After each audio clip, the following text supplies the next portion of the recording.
Good morning mga kadyasa! Pupunta kami ni Jowa sa park. Yes, may natuklasan siyang park na malapit dito sa amin. Hindi sa Red Bank ha. Iba attach. Diba? Hindi na sa Dunkin Donut lang kami magwo-walking. Pero dadali namin ng Boki kasi napakalayo daw. I mean, hindi siya malayong malayo as in. Hindi namin kayang lakarin kung pupuntahan namin. Baka kami mategi ng maaga.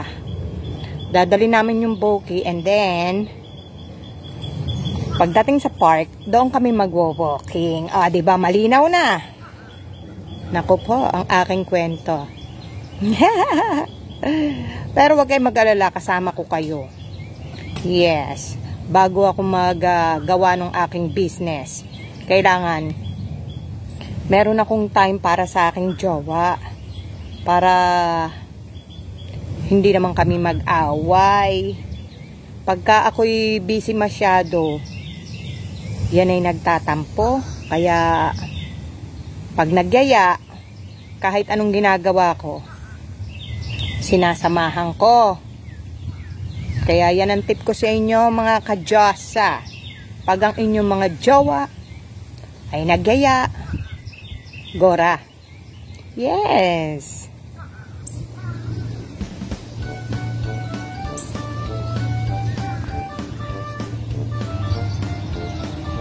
Ayan na ang aking jowa. At ayan ang kanyang Boki. Napaandar niya. Sabi ko sa inyo, ilang weeks niya yung ginagawa. Ayan na.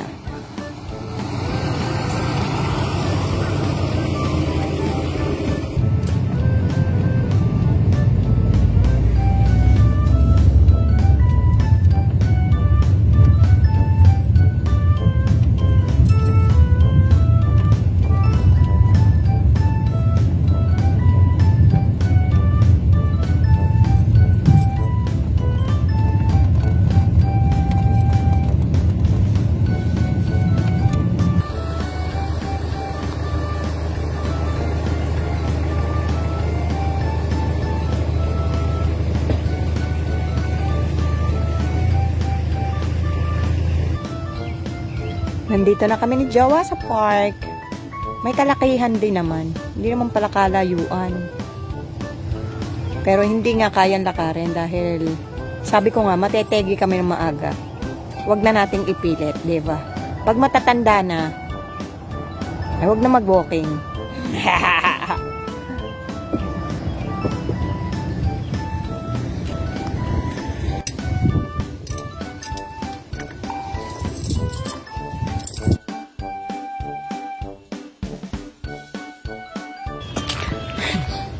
What are you saying, my love? What? What are you saying? I moved in this area 12 years ago, and I just found out that there's a park right next door to me. Yes. Natuklasan niya ito. Kailan ba yun? Kahapon yata. Oh, the Pansapa, yeah.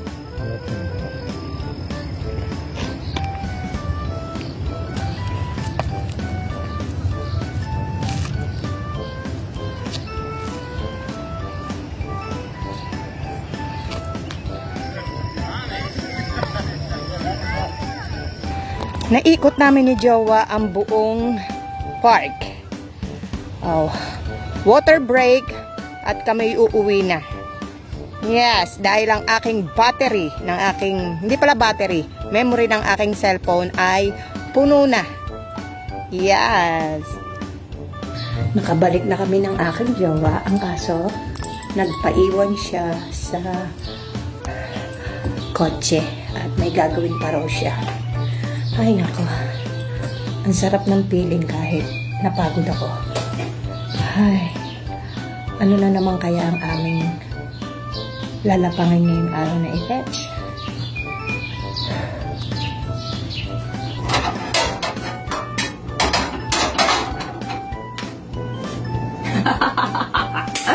Grabing init ng aming walking ngayon.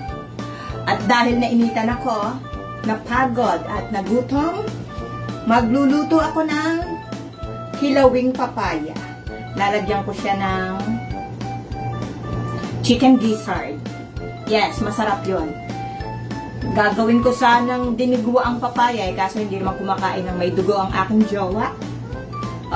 Tingnan niyo naman ang aking hair. Diba? Maganda ang pagkakaputol. Makapal na ulit siya. Gutom na ako. Una, balatan ng papaya.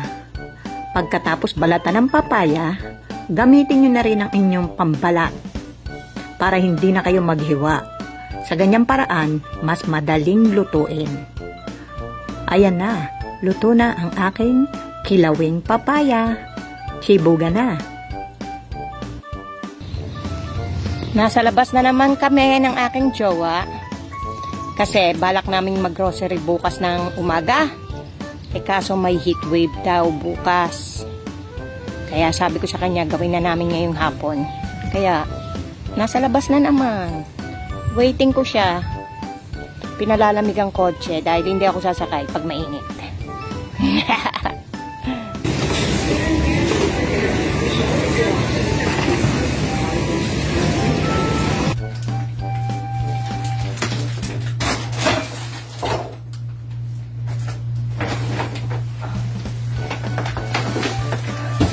Ay, naku po. Ay, after 2 hours ng grocery, nakauwi din. Ayun ang aking jowa, naghahakot pa. Ang dami namin na grocery ngayon kasi nga good for 2 months. Pero hindi na ako nakapag-vlog kasi may aksidenteng nangyari. Kaya, hindi na ako nag-vlog. Yung matanda, binuhat ba naman yung pakwan na siguro 4 na kilo or 3 kilo. Nabagsak niya. Yes, ako'y awang-awa. Sabi ko, naku po, babayaran niya yan. Ayun pala, hindi. Hindi niya babayaran kasi hindi pa na-scan. Diba sa Pilipinas, pag kayo nakabagsak or kayo nakasira, babayaran, diba? Dito pala, hindi. Ayun, piniliwanag ni Jowa kasi nga nasasad ako. Sabi niya, ba't ka nasasad? Hindi naman yun babayaran. Ganun pala yun. Ay, nako. Sabi sa inyo, marami ko yung hahakutin. Oh, si Jowa naroon pa sa kotse. Naghahakot pa rin. At ililigpit muna namin. Mag-aayos. At hindi ko na ipapakita sa inyo. Okay? Baka mainggit kayo sa dami ng aking groceries. Bis muna ako. Mainit! Grabe! May heat wave kami ngayon. Akala ko bukas pa. Sabi ni Jowa, 1 week daw. Grabe!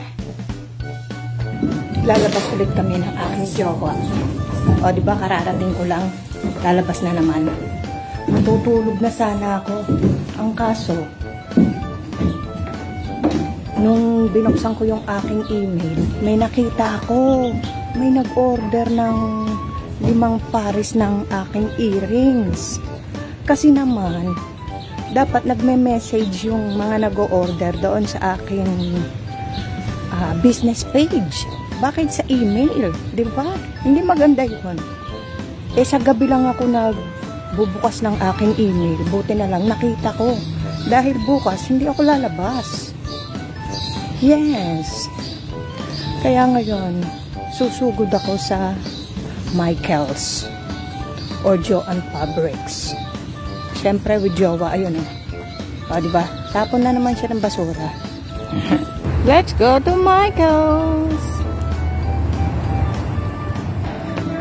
Nandito na kami sa Michaels. At syempre, hahanapin ko muna yung aking beads.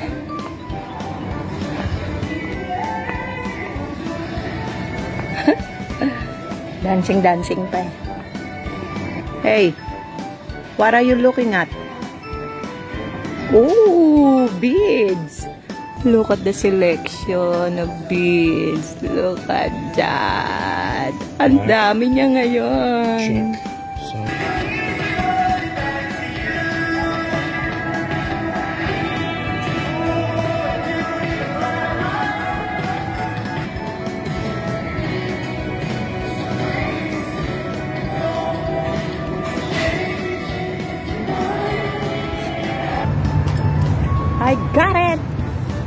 Let's go home!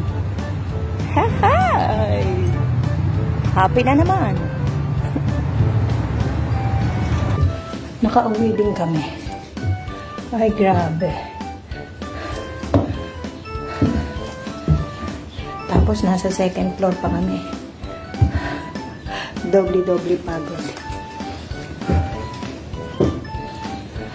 Nagutom tuloy ako. Kakain muna ako bago ako magtrabaho ng aking mga pa-order. Ay, naku, nakakapagod.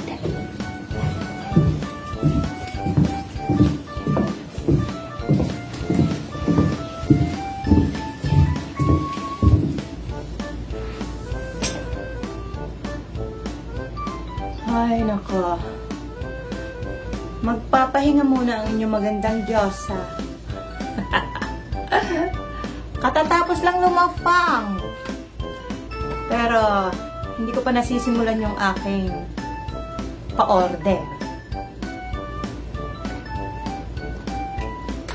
Pagod pa ako eh.